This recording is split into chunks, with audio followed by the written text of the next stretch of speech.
So, good morning and welcome to Pittsburgh City Council's Cablecast public hearing on Thursday, September 25th, 2025, relative to Bill 2151. Would the clerk please read the title of the bill?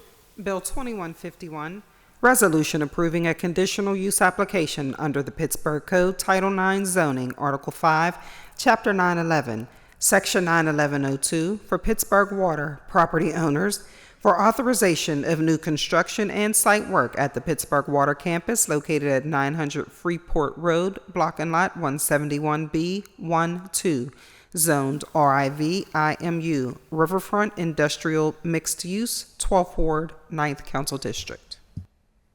Thank you. Our first order of business will be an introduction by the Department of City Planning.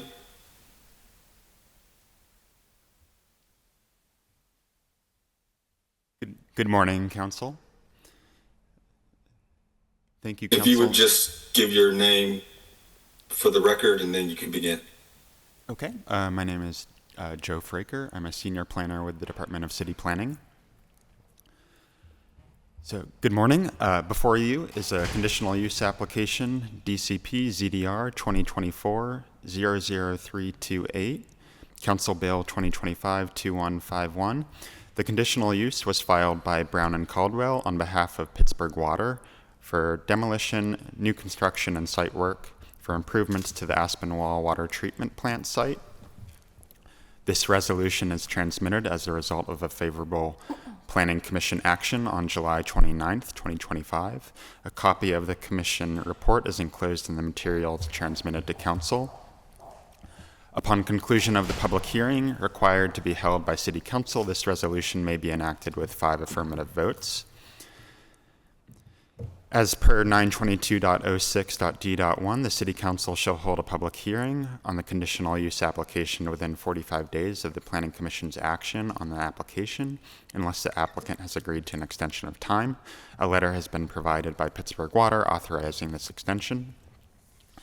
The site is located on the north side of the Allegheny River and sits adjacent to Aspinwall Borough and O'Hara Township.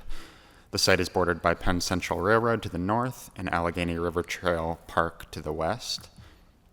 Per Section 911.02 of the Zoning Code, conditional use approval is required for utility general uses within the Riverfront Industrial Mixed Use Zoning District, which triggers Planning Commission and City Council review.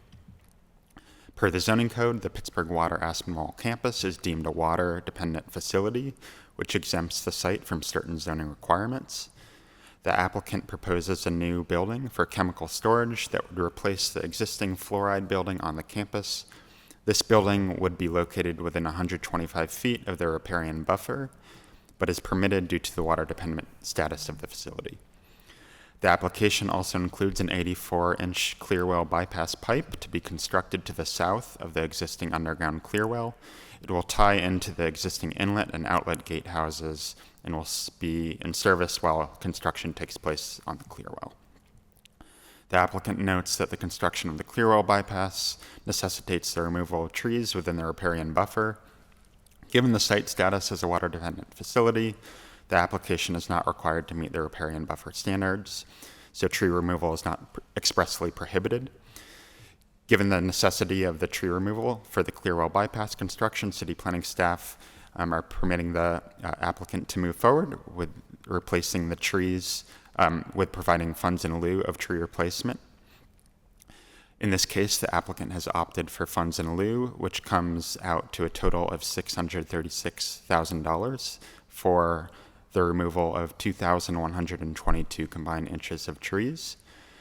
This has been paid to the city's Street Tree Commission Trust Fund. Given the sensitive work and tree removal within the riparian buffer and express limitations on replanting the trees on the site, city staff have requested that the applicant provide a report or study outlining potential future improvements to the existing concrete revetment along the Allegheny River, adjacent to where the tree removal is proposed. The concrete revetment was noted to be in poor condition in a 2021 study conducted by the Army Corps of Engineers for the city of Pittsburgh. The applicant has noted their intent to commission this study. The work would be part of a future raw water intakes project to be submitted for permitting at a later date. The applicant proposes security fencing around a portion of the perimeter of the site. Security fencing is expressly permitted per the zoning code if it is required by state or federal regulations.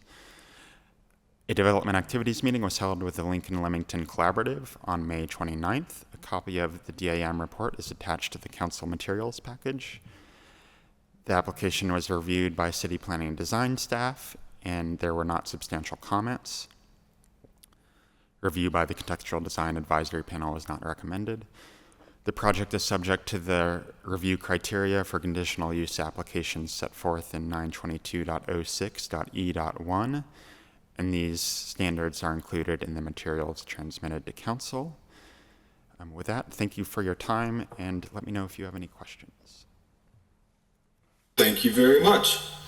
Next, we will move on to testimony from registered speakers. I believe we have one registered speaker, Ms. Yvonne F. Brown.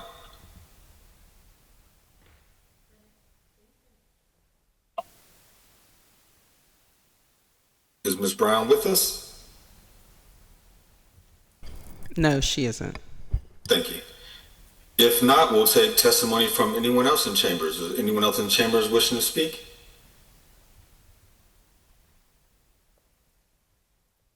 Hello, I'm Billy Vaughn.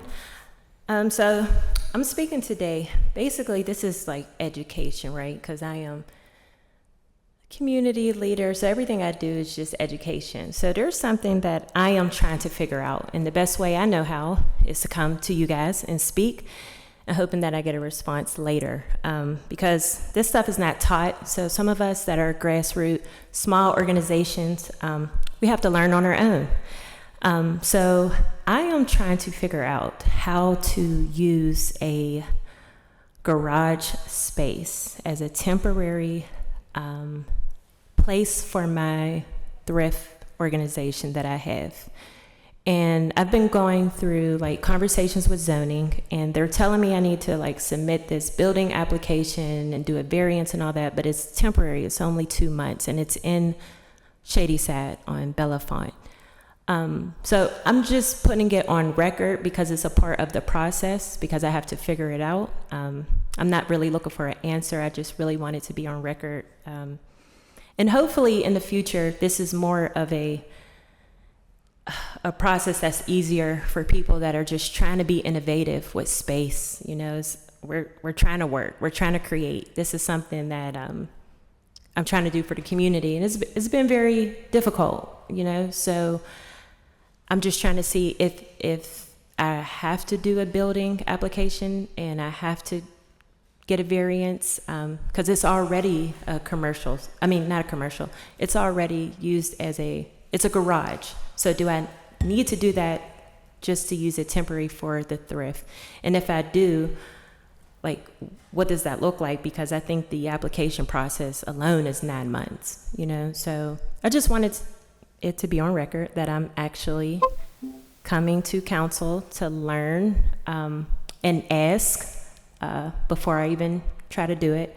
And just to give people a visual of how to figure out how this stuff with local government works, because there's no education about it. So that's it. Thank you. Thank you very much. Without knowing the details, it sounds like you would need a temporary use permit. But if you leave your information with the clerk's office, we can ensure the appropriate council member gets in touch with you. Are there any other speakers?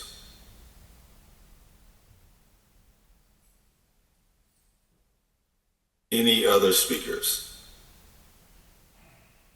If none, then having exhausted the list of registered speakers, as well as hearing no further speakers, we've exhausted the business of this public hearing, and this meeting is adjourned.